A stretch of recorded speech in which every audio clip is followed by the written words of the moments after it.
Welcome back. This is World Inside with me, Tian. Infrastructure matters to every one of us, including water, energy, and communication. And the people behind them are powerful enablers of individual agencies and connections. In extreme situations like conflicts and wars, infrastructure networks ensure humanitarian aid reaches those in need. In a panel I moderated at the just concluded annual meeting of the new champions of the World Economic Forum, is themed Networks Shaping Lives. We will hear from veterans in the industry and beyond on the matter. Now, you're coming from so many different parts of the world and very different views. Why the three of you are sitting together? Obviously, you're doing something important. Raul, I want to start from you. Inside Iran, you got more than 3 million refugees already, mostly coming from Afghanistan. It has been a country actually quite generous of hosting refugees. Indeed. So you're going to see a humanitarian crisis on top of earlier humanitarian crisis as a result of war. So I really wonder, how is the resilience of network being tested right now? Humanitarian, but if you have an Afghan that goes back to his place of origin, what more can you provide than humanitarian assistance? And how can you not just look at the person who is on the move, but also the community that is welcoming that person? How do you reconnect that person when the person goes back to the country, to the existing communities? Raul is talking about an extreme situation. Claire, you live in Hong Kong. You were earlier telling me the latest number. It takes a white-collar worker 20 years in order to have basic, like a living. Yes. To purchase a small place.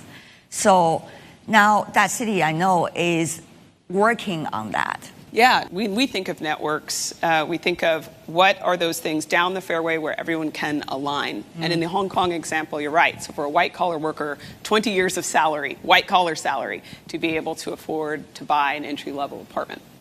But we also looked, and the overwhelming surveys of young people, when asked about the number one concern in their day-to-day life aside from their finances, it was loneliness. And so a project that we talked a lot about was how could you develop living, so co-living, effectively small housing units that were heavily programmed to help people meet each other, to pull people down into common spaces, to use technology to make it easier to meet your neighbor. And what we learned was that if you had one friend, just one friend, someone you knew and you felt like you could say hello to in the morning in your building, you were 70% more likely to say that loneliness was not your biggest issue behind finances. But you were also more likely to stay in that neighborhood, to stay in that location. And that means a lot for the things mentioned earlier, for driving the local shops and their health, and building an in-person social network. So those are the things that we think about for sure. When it comes to challenging situations, they always say, oh, technology could help. And they look at you, Sam, as you are the enabler, the technology. But also, as we know, there's another part of the discussion, which is AI safety, for example. Well, the technology is developing very fast and mainly exacerbated by private sector development and policies. So how are you and your colleagues trying to bring in networks that would help the public to be enabled about the new technology and their latest network of connecting with one another? Sure, I guess the way we look at infrastructure, the word itself tends to point to something physical, but at the end of the day, the infrastructure is very much the elements you work on, and then layered on top, physical. You would consider yourself maybe a user. Ultimately, the technology is moving into more and more of the physical aspect of it, both to improve reach, improve costs, make it more effective. And so undoubtedly in the work you do, if you look back 15 years, your people in the field probably have an insane amount more technology in their hands, right? Almost anywhere on the planet. Yeah. So it's becoming an enabler, an important enabler.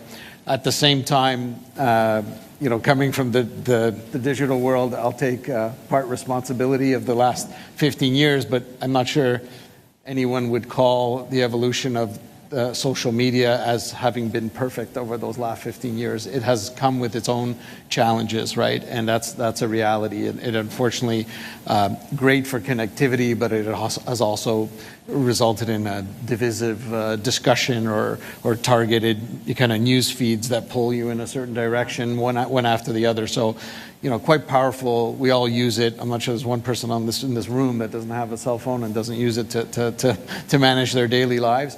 But we just have to be mindful that it's done in a way that delivers the good and tries to reduce the negative aspects of it. And so, and the challenge today is that AI enables these things at a grander scale, faster, et cetera. So if there's a positive element, fantastic. If there's a negative element, it also speeds that up as well. And so we're trying to be mindful to make sure that this technology is used in a way where the positive outcomes are the ones more focused on. On AI safety, for example, if I could go in depth with you, Sam, which aspect are you looking at in terms of building the infrastructure and network? Because there are so many aspects of AI safety, and I'm sure no one organization can handle them all. So can you be more specific? Sure. I mean, we tend to, there's a rapid movement on the capabilities of Gen AI in particular, right? Deep learning started, we want to call it a dozen years or so. But Gen AI really put it into our hands, large language models.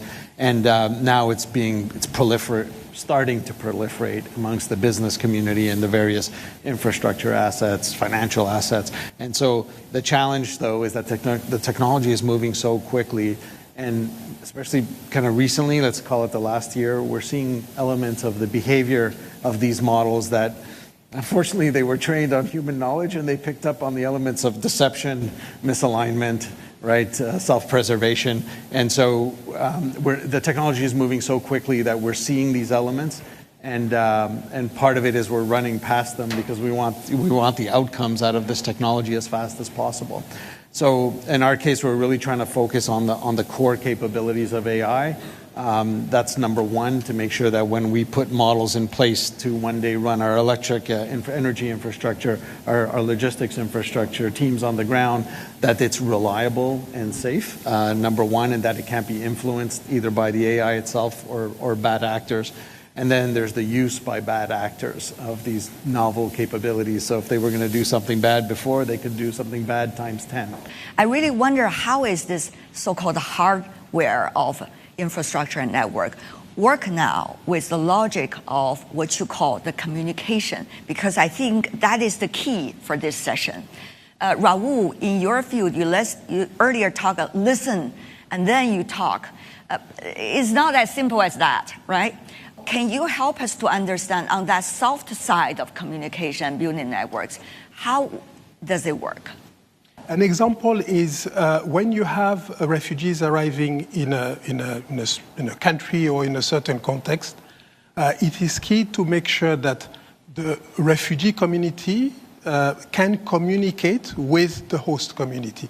So it's to put in place community systems that allow that exchange. So what allows that exchange? What allows that exchange is when refugees arrive in a place, the first thing is the fear that the host community may have.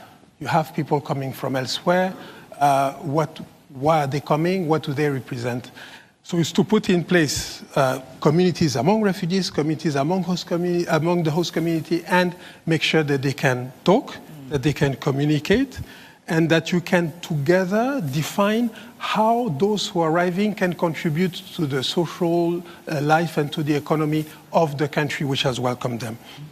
In many places, what was done in refugee situation was to set up refugee camps, which were kind of cut from the host community. And then more and more, what we're looking at is to integrate those who are arriving in the existing communities, providing support to the existing communities, avoiding social infrastructure and systems that are separate, and which are separating people. So that's one key thing. But of course, that has to be done with a clear vision of trying to achieve self-reliance for those who are arriving. So moving from refugees being provided with humanitarian assistance separate from the host community in which they are, to a situation where you have refugees integrated into a community, trying to achieve self-reliance and contributing to the development of this community. Sam, you also have a job of bringing all the stakeholders together for communication. So how does that work in your sense? For us, it's the immediate one is, governments in terms of their use of AI and legislation to help deal with these issues. But where I think our big challenge is that I think we need to educate the public as well, more so than when we're dealing with a bigger concept like nuclear arms control. These things are in our hands every day, and the impacts are being felt within the public.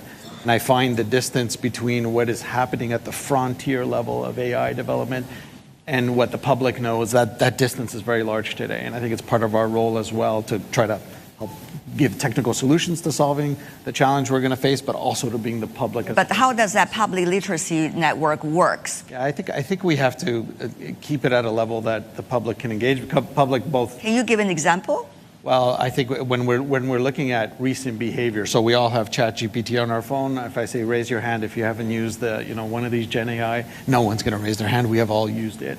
And so if we could bring it down to the day-to-day user level of explainability, what is the risk? Well, as we develop a closer relationship, however you want to see it, with these AI models we're interacting with, what is the risk that there's going to be deceptive behavior or someone trying to bring you down a certain path and recognizing that, et cetera? Then what we really count on is the public to raise their hand and tell the governments it's important enough to pay attention to. AI security and AI safety these days are being balanced. So how does that once again work in terms of networks shaping lives? The issue that's happening now is that that communication infrastructure is becoming an AI and control of AI, and do we have our own models and our own technology in each country is becoming an issue. So there's a lot of pressure to be developing these networks in our own country. And what I fear a little bit is that instead of being that global communicator that has kind of brought us closer together, it becomes the divisive nature where we each use our own, because that's what our governments feel need to be done. Right? Well, you've got a lot of work to do. That's for sure. Claire, what about that communication, the so-called software of a network working in city planning? Because everybody have a say and they feel they can say, but will their voices be really incorporated, especially at a time now the economy is not at its best time? We have 1.3 billion square feet of warehouse space and logistics space that we own and manage. And once upon a time, a big 1 million square foot box or 300 square foot box was just about storing things.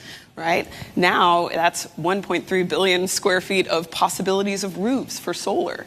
That's additional space for battery storage. And it's data center conversions to be able to store this data that's in the cloud. And those happen in real places, in cities with their own tax regimes, building regimes, local governments to navigate. And I think that's how we'll all be working together as we progress. Competing for the same power, right? Competing for the energy power that we all use to cool our homes, et cetera. That's right. Network shaping life, we understand that, and let's make it happen. Thank you so much for all of you. Thank you. Appreciate it. And thank you, everyone. And that's all the time we have for today. If you'd like to know more, search World Insight or check out our YouTube channel. Follow us on X and Facebook. On behalf of my teams here in Tianjin for the annual meeting of the new champions and my team in Beijing, thanks for being with us. Tomorrow, we are going to bring to you a special program featuring the joint session on China's economy analyzed between the World Economic Forum and CGTN. Until then, bye for now.